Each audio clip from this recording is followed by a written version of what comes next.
Hello and welcome back to another video, and today we're here for some more MotoGP 20 online. Once again, we're actually in the same lobby as last time, so that's why you might recognise some of the names, although most of them have left and it's kind of like a new lobby. I've just basically carried on recording from the previous one. So we're here at Valencia, it seems, for the first race, but as we always do, I'll just be showing off the best bits of each race. So then, like I said, here we are for the first race at Valencia. I'm actually on the front row of the grid as well, so hopefully that bodes pretty well. Yes, Smith is still in the mod. I've not updated it to have Savadori in it because it's just too much effort. He doesn't have a helmet or a set of leathers or anything, and it's steady for 3 races, so I'm probably just going to leave it. But waiting for the lights to go out here then at Valencia. Lights out and away we go. Off the line. Going up the gearbox. Down towards the first corner. We've been hit again. Okay, that guy's completely missed his braking zone. He's lucky he didn't take anybody else out. He clipped me, of course. But luckily he didn't completely swipe out the leader. But we're up to second position once again anyway. Whilst I was kind of just talking through all that, I got a much better exit than most of the people. Because I went quite tight through that corner. So we got this Ryan guy in front of us, which I think was the guy that actually we were catching in the end of the last race of the last video. Don't know how long it'll be between these going up. Whether you'll be able to remember or if you've not seen it. Basically, it was at Chang. And we were trying to catch this guy up. That's all you need to know, really. So we're trying to cut the inside of him. Get on the power as early as we can, but we didn't quite have the traction there to pull that one off. But we still have got a bit closer from it, so it was worth looking at. He's gone in very wide through turn 8. We're now side by side with him. He's left us the room. Fair play. He's being clean. But he's still in front for now. Obviously, I'm not really on the... Oh, I've just absolutely cut that. But luckily, I did not get a penalty, and I didn't gain any time because I made sure to sit the bike up and basically stop. It's accidentally turned into early. Where is he going? He's gone miles off the track there on the exit of that one. Through Championat on the power, flicking the bike over. I was right on the edge of the curbs there, that was risky. You definitely get a crash from that. So we go down towards Adrian Campos, and he's defending really well because he's just taking such weird lines into all the corners. It isn't allowing me to fire up the inside or anything. But it seems like the 3 of us, because there's someone a little bit further behind me, seems to be breaking away from everybody else, so that's still better than nothing. He's going to get a penalty for that, that's for sure. It's unfair because they do that in real life. I think you should be able to do, well, not that, but going in the pit lane exit to brake, you should be able to do that because they do that in real life, but you get a penalty for that in the game, which is why you never see me do it. Down towards Adrian Campos, sorry, Champi Herreros is one before. Trying to get the great exit out the last corner. We are right on the back of him now. We actually had a really good exit. It kind of benefited me that I was further behind. 28.6 then, fastest lap of the race. We're going to go for the movement to turn 1 up the inside on the brakes. He actually kind of left us a space because he took his weird line, but he's cut underneath us. This time he didn't exceed the challenge, which is nice, but he'll definitely have probably even more of a penalty again for going that wide, unless there's some sort of bug where if you go really wide you don't get a penalty, so that's probably why he's doing it, because you wouldn't do it 2 laps in a row if you got a penalty the first time. Well, actually some people might, but you would have thought you wouldn't. But he's very difficult to pass, this guy, that is for sure. Mainly due to his weird lines. If I can actually try and be a little bit further behind, it's probably of benefit because I'm able to carry any speed that I gain on him. He's gone very wide through Angel Nieto though, trying to pick up the power as early as we can. We're all over the back of him again. It's kind of his weak spot, is just going wide in some of these corners. And here we go down towards turn 8. We're on the inside again. It's a bit like lap 1, but this time I think we're far enough alongside to be able to get on the power and get in front. Yes, we have. So we've taken the lead of the race right where it counts. We've been second the entire way through. But I'm not counting this guy out yet because his pace has not been too bad, to be fair to him. It's probably not been quite as good as mine, but I mean his lines have been fairly decent, so he might be able to... Oh, okay, he just clattered into the side of me, forced me onto the green, and that's actually really cost me a lot of time because I had to lift to not high side on that bit of bumpiness on the green. But down towards the last corner, looks like I've got the position anyway. Obviously, you would say I have been on the green on the last lap, but he pushed me onto it. He's trying to get the slipstream up towards the line. I'm not trying to have any of that. So as we come over the line, we've won the race. He should have a penalty as well for all the off-track infringements, so we should definitely have this one in the bag. So yeah, there we go. We won by an entire second, and he was literally right on my wheel, so we had a massive penalty. It just kind of makes you feel a little bit weird when you've been so clean with someone throughout the whole race. Like I was sticking my nose up the inside but never hitting into him, and the first chance he got, he just rammed up my inside. So yeah, it's a little bit annoying, but hopefully we can try and continue this win streak into the next one. So here we are then at Austin for this one. So quite rare that Austin gets picked. Me and the guy from the previous race are side by side, pole and second position.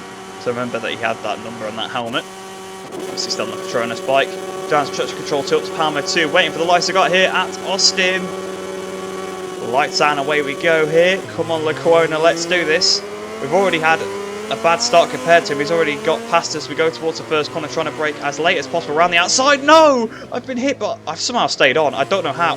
All these bikes are skittling through, and I'm now back in second position again, because I think everybody except me and the guy in front have actually crashed at that first corner, which is unbelievable, really, when you think about it. But it's given him a massive lead because he didn't even have any contact. I pretty much crashed. I don't know how I didn't crash, but the Ryan guy did not crash.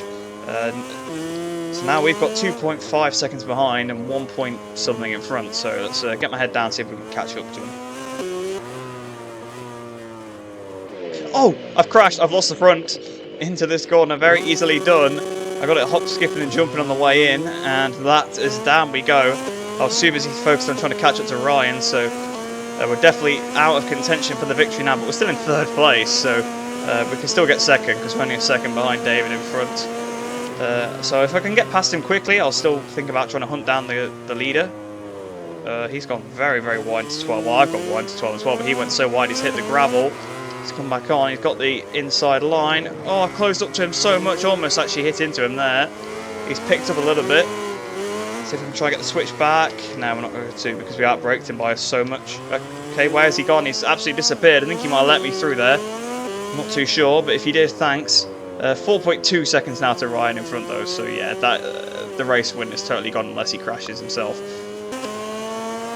2:06 with the crash is actually not too bad. Although I think the first lap sometimes is slightly quicker on Austin because of the finish line placement. Only 3.3 behind now, so we are making some big inroads on him. It's a long track, you actually can make up big gaps here. 2.7, we are closing. 2 seconds now, so we've taken 2 seconds out of him in a lap. Or over 2 seconds, so I think, ladies and gentlemen, we've actually got a battle on for this win here. We might catch him right at the end of the last lap. Coming out the last corner, then what's his time going to be? 2:08, he did a 2:03, so we took over 3 seconds out of him, 1.6 seconds behind him now. 9/10 of a second, we had a massive wheelie out that previous corner though, that definitely cost us a few tenths. But this is on, we might catch him right at the end.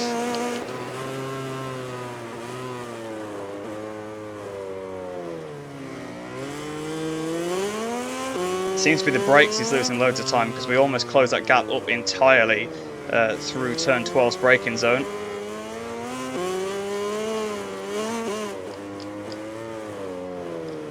Here we go through 15, he's gone a little bit wide again, trying to get on the power, sliding that rear tyre 0.3 of a second.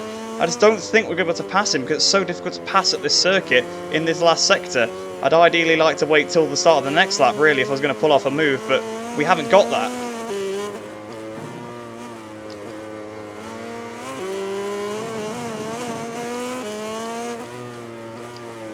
Down towards the last corner, we've closed right up to him.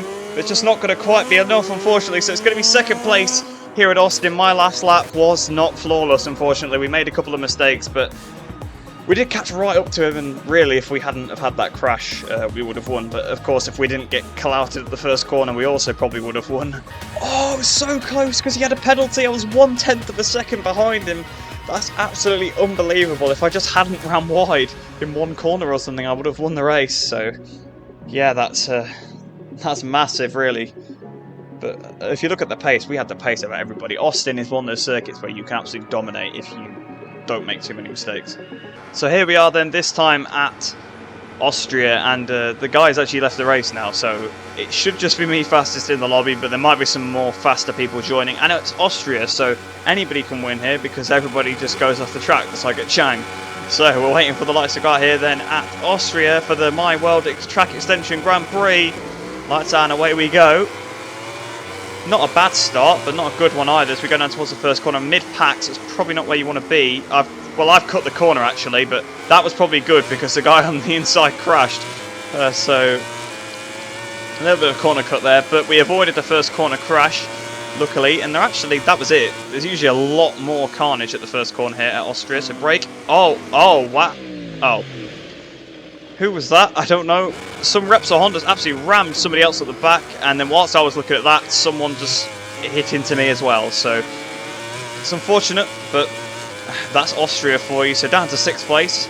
Let's see what we can do from here. Obviously, the leader's still in sight. Lots of people running through the gravel on turn 4. There's a crash there. Somebody coming back out the gravel, so we should be back up into 4th place around his outside. So Kafel in front of us now, but a podium is right there. So that's what we want to try and keep the podium streak going. Obviously, we lost a win streak, unfortunately, at Austin due to, well, my own errors. Well, I don't even know what turn it was, but I think it's like, well, turn 11 it must be, it's the corner after turn 12, so yeah, my own error at turn 11, but then also someone crashing into me at turn 1. This guy in front, oh, I just went on the curb that he went on, that's probably why he was sliding. I was about to say, this guy in front is sliding quite a bit, but he went onto that curb, so that's probably why. Although, he's gone very wide there, but so wide that he's actually not gained an advantage from it, because he hit the sort of the bumpy bits on the outside that are meant to slow you down, so they did their job, I guess. Through the first corner though, he's just taken his own line again. And unfortunately it seems like everybody else behind me has also done the same thing. So here comes someone on a Petronas Yamaha trying to launch it up the inside, hitting the brakes as late as possible. I've been boxed in, he sent me towards that Yamaha. I don't know what... Okay. I don't know what the guy on the Petronas was doing. That was very, very bad racecraft. And there was a bike in the middle of the track there, and that Yamaha's hit it. So we're still 5th place, but we've had 2 crashes now. But the guy on the Petronas, he was just forcing me into the back of that Yamaha, because that Yamaha, well, he probably broke about right. I probably broke a little bit late, but then the Petronas was just forcing me into the back of him. So I had to pick up and go off track, but then I've been hit whilst I was off track, unfortunately. So 5th place, I can still see the podium, but I doubt that I'll get it, to be honest. I can't see myself getting up to the podium, which is unfortunate. But like I said at the start of this race, it's Austria, so it's pretty much pot luck. It's not... Skill very rarely wins you at Austria unless you can get out of the first couple of corners without being taken out. Someone in front's left, so I'm out to 4th place. So that's unfortunate for them, because I'm guessing they lagged out, because you wouldn't leave out of a decent position. I didn't see him crash either, so I'm guessing he just lagged out, but I'm just going to be too far away to get that podium, 1.5 seconds with half a lap to go. Not going to quite be able to catch that up, unfortunately. So coming towards the line then, 4th place at the end of this one. Just ruined by turn 3 shenanigans, really. Turn 1 was actually fairly clean, especially in the first lap, but yeah, turn 3, can't really say the same for that, unfortunately. So 8.9 seconds behind in the end, and we actually had a similar fastest lap to the guy that won. So the guy that won, you can see he won by 5 seconds. If you ignore the clearly legitimate lap time of the guy in 2nd place, you would say that this would probably have been one of the instances where someone fast actually kind of didn't get involved. A 21.7 I've just seen from 5th place. Right, that's not valid, that's for sure. So here we are then at Misano this time, so I probably picked a good race to play as Franco Morbidelli. Obviously he won one of the Misano races. I think he actually won the San Marino GP, so the original Misano.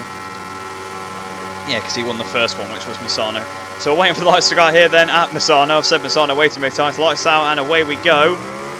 Been a fairly decent start. We actually might make a position up towards the first corner. I've kind of moved over on that guy. Apologies, but I was being kind of cut across, although it's not affected him. He's barreled it in, and now he's been pinballed a bit, and now he's down. So kind of feel bad for him, because that's a big chain of events not caused by him. Wow, that was a good move. Whoever that was, Insomniac. Kind of cutting up the inside. There was not much room, so for him to kind of thread the needle there was very impressive, I must admit. Although he's just cut the corner. There's been contact with him and one of the other guys in front, so that's allowed me to cut back through. But once again, he's going for it. Side by side, 3 wide. Here we go. Down towards the Quercia. But I've managed to pick off one place, although I'm being re-overtaken up the inside. Although he's gone in extremely wide. In fact, they both have. Trying to get on the power side by side. Bit of contact again. The leader, I think it's David that's leading, went so wide through the Quercia. Thank you. Thank you, dude. So, Mr. Ambitious went for one too many, and unfortunately that's us both down. But I'm only in 4th place, which isn't the end of the world, actually. At Misano, I've come back from further. If you remember back to probably, I think it was the very first online video on MotoGP 20, I think it was Moto 2. So it might have been episode 2, actually, I can't really remember. But we caught a massive gap up at this race, and we did a dive bomb into the last corner on someone. I think we came from about 5 seconds back to do that. It wasn't a 3-lap race, it was about 6 laps, so that'll be why, but it does show that you can make gaps up at this circuit, so it's not all over yet, especially when it looks like there's some battling going on up ahead. We'll see what the damage is at the end of this lap. So obviously we're in 4th place, like I know. And what is the gap? 2.1, so actually that's quite big. That's going to be hard, but I can still see the leader though, so yeah, it's all possible. Still definitely possible. Oh! Off the source of the front, that completely caught me off guard. I was not expecting that at all. I was getting ready to actually say something. But I think that's probably what happened, but wow, that actually really made me jump, that did. Losing the front. I was about to say we've closed up to 3rd place. It looks like we can go for a spot on this podium, but not anymore, because the front just washed out. I don't really know what happened. I don't think I pushed the front too much. I must have done, but that caught me off guard a little bit. That is the only problem with obviously the MotoGP bikes in this game. There's absolutely no feedback, and the front just washes out. We're back up into 4th now though, because someone else has crashed, but we're 1.5 seconds behind Insomniac, or Mr. Optimistic as I called him earlier. It's unfortunate because we'd probably be running 1-2 now in this race if he didn't go for that, but oh well. Oh, sliding that rear tyre out the last corner then. Coming up towards the line, it's going to be 4th place. Yudi gets yet another win, so making his way through the carnage once again to take another victory. Fair play to him. Oh, I actually ended up 3rd because he had a penalty. Nice one. So another podium, keeping... Actually, we didn't get the podium in the last race, did we? But we've got another podium. We've had quite a few in this lobby, but I want to try and get another win. I don't think we've had a win since the first race, so... Yeah, I really want to try and get one, but luck has not been on our side in this one. Obviously, this time we got completely rammed off by Insomniac. So then, here we are at Aragon this time. So we're at Aragon, and we're on the Ducati as well for this race. So probably not the best race to be on the Ducati for, but Balance Performance should be on, so it shouldn't be a problem. Obviously, as we've seen in real life, the Ducati's not been going too well around Aragon, but waiting for the lights to go out here then at Aragon. Once again, like Misano, I said it way too many times, but lights out and away we go. Hopefully there's less pinballs. I've just completely been cut across and sent off the circuit. I don't know what this guy is doing. There's loads of dive bombers. There's so many people down. I've actually gained from that because cutting up the inside and this guy just brake checked me. You know what? Miller, bless him, has been taken out of this corner so many times. Obviously, in real life, he got rammed up the back by Brad Binder. And then in the game, someone comes from off track and then tries to get back onto the racing line really slowly and he crashed into them. So yes, I'll admit, obviously I was more of the Brad Binder in that situation. However, Miller hadn't just come from off track and was trying to get it stopped to stay on the racing line. So it's a little bit different. 7th place though, out of 11, so not great. 4.7 seconds behind the guy in front. Well, that is race over already. I said, wow, who is that? Where did he come from? David, just taking the absolute mick out of the track limits there to get past me. I'm going to see if I can try and get back underneath him. Just try and ride underneath him. Through turn 10.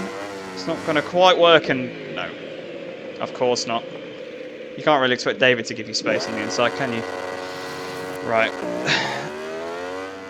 I know obviously I was sticking my nose up the inside, but I felt I was far enough alongside to be left some space. I was not given any space though, however. So down to last place. This race has gone appallingly so far. We're back up to 10th because someone else has crashed. Let's see if we can make up any more positions. Someone's going slow on the line. It's Fuzzy. So, yeah, that's usually trouble. So we've ran a little bit wide through the first corner, but we're up into 7th at least anyway. So we're making up some positions. Well, I'm sure it was 10th a minute ago, so quite how I've got up to 7th by passing one rider, I'm not sure. There must have been more as well that were off at the last corner that I didn't see. So who's this in front then? It is TH the shit. Oh, it's the guy that actually came back on the track and brake checked me, so that's fun. Hopefully we can try and get past him. I don't see myself getting any higher. Obviously there'll need to be crashes for that to happen, which you can sometimes count on, sometimes not. All depends really. So here we go then, closing up to Shades. Can we have a look at the inside? I'm not going to go for it because obviously I've already had one collision from not quite having the space on the inside, so I don't want to have another one. Through 13 though, we should be able to set this one up fairly nicely because we're coming up towards the chicane, so he's gone in a bit wide. I'll flick it underneath then through the second half. Done. We've got him blocked. He can't get on the... Well, he actually has still managed to get on the power around the outside, but we should have it because we've got the braking performance, it seems, over him anyway, so if we're alongside then that's good enough. And there we go, into the last corner then. We've got the position up into 6th place. Oh no, he's rammed me back out the way. He's not giving that one up without a fight. There we go then, trying to carry the speed, and there we go, carrying the speed side by side down towards the first corner. I've got back in front of him now, trying to hit the brakes as late as possible. We're both going to go in a bit wide. He's gone in even wider though. Absolutely ridiculous. You're never going to get that stop, mate. And there we go, back up into 6th position, and I think he might have... No, okay, I saw a crash, and he'd rejoined... That's how he rejoined on the first lap. He didn't look before coming back on the track, so you need to try and make sure you do that, guys, when you're playing online. Or when you're playing at all, even against AI, because AI are definitely going to hit into you if you cut in front of them. So yeah, if you go off the track, take a look over your shoulder, make sure there's no one on the line you're coming back onto.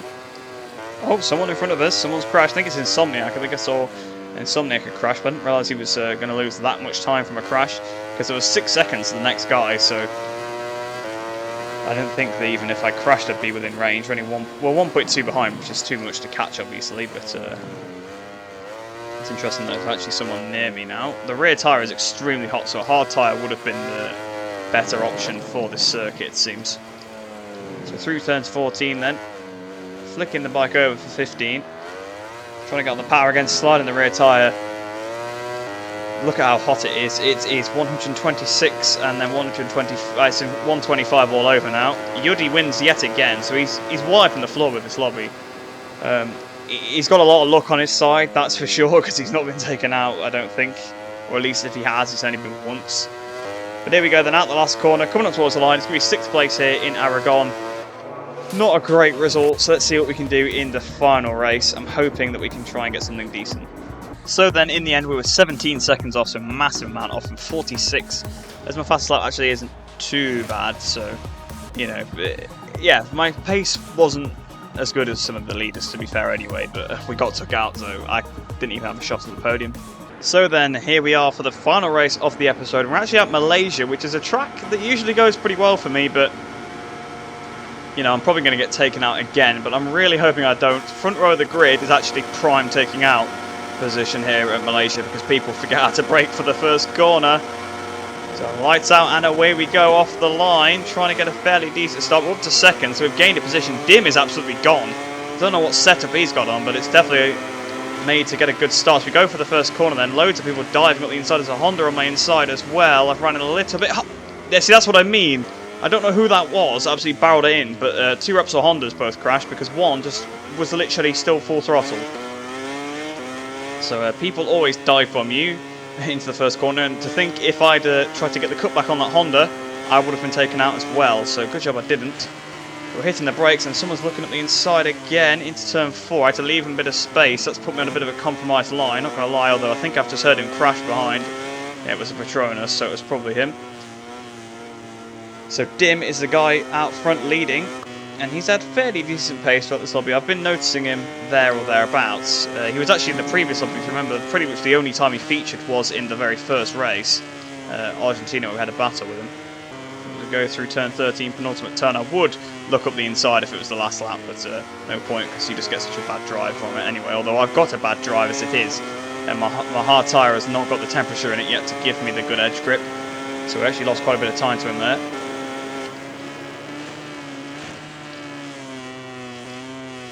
Again, he's gone in so wide. I mean, you do go a bit wide to try and get the cutback, but he went all the way to the pit lane exit, so that definitely cost him some time. But luckily for him, he's still hanging on to the lead.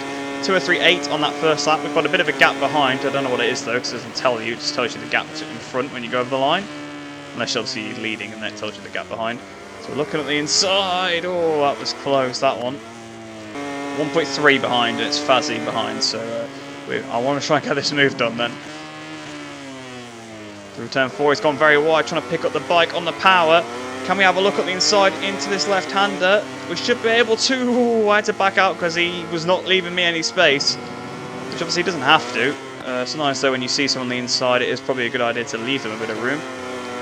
I remember last lap he went very wide into this hairpin, so if he does that again, we should be able to try and get underneath him. Yes, he has gone in really wide. Here we go underneath him on the power. Try and box him off a little bit. There we go, up into the lead of the race. Eventually picked up the bike quite nicely there. That's really how you want to do kind of hairpins in this game. You definitely want to just pick up the bike as early as you can and get on the power, rather than just trying to brake as late as possible to try and carry the most speed in, because then you just have to get more speed stopped, so you lose more time. So through 14 then. 7/10 of a second, but it seems like Yudi's on his way. Yudi, the guy here, has been cleaning up in this lobby. He's on his way. He's up into second position. He's not taking any time to overtake Dim, where it took me, well, nearly 2 laps. So, yeah, some more efficiency there. Try and get the cut back. I know he's not close enough to get up my inside from that. He still seems to be battling with Dim, although Dim has now gone to the car park. So as we go over the line then, 57.4, but the guy behind is definitely going to have a quicker lap than that, 56.7, so 7/10 quicker. So we've just got to try and hang on for this last lap, try and get this last win of the lobby. So here we go, he's trying to go to the right hand side as we go down towards the last corner. He's going to go for it into this last turn. He's actually got the inside, that's probably the preferable line. So here we go, then around the outside, trying to just box him off. Oh, he's crashed. Oh, wait, no he hasn't. Okay, I don't know what's happened there. There was some sort of lag. But either way then, coming up towards the line, we're going to win here in Malaysia, win the final race of the video with some weird last corner shenanigans there. I think I might have closed the door on him, but then he looked like he crashed, but then he hadn't crashed. So, yeah, I'm not too sure what happened with that one, but I'll take it. I'll take the victory, and it's a good way to round off the video, that's for sure. So then, winning by 4/10 of a second in the end of that one. So I hope you guys did enjoy that video. Hope you enjoyed the rest of your day. Hope you're all staying safe, and I shall see you in the next one.